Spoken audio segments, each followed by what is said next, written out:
breaking the cocoon. Everything has a natural timing in life and in nature.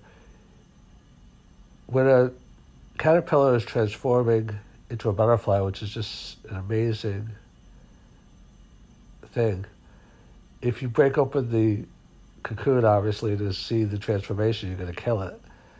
And it's the same thing in life, that if you do things out of nature's timing or out of God's timing or the universe's, whatever it is,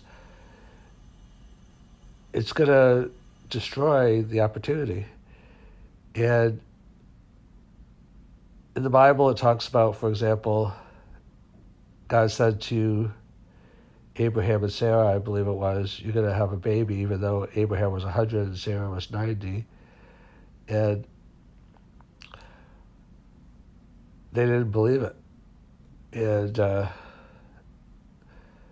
at least Abraham, and then Sarah, I think, overheard it later from others. So they tried to have their own baby instead, Ishmael, which, caused them some difficulties. And when we try to do things, eventually they did have God's promised child. When we try to do things out of timing and of our own volition, apart from the universe's, God's, nature's, when we try to break the cocoon and get things faster, we destroy them.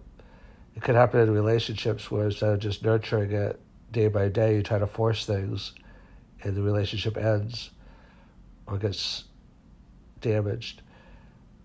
So don't break the cocoon in life. I mean, I like to use the famous expression, don't mistake activity for progress. Some people think that they're productive because they're in meetings all day long, but they're just wasting their time and other people's time, perhaps. Productivity is actually getting important work done that drives results. And it's kind of like running a marathon. You can run a marathon over 26 miles, 385 yards, and cover the full distance and accomplish it. Or you could run a marathon on a treadmill, which you're still getting the cardiovascular benefits, but you haven't actually moved anywhere. A lot of people are just like kind of spinning their wheels like a hamster wheel or a treadmill.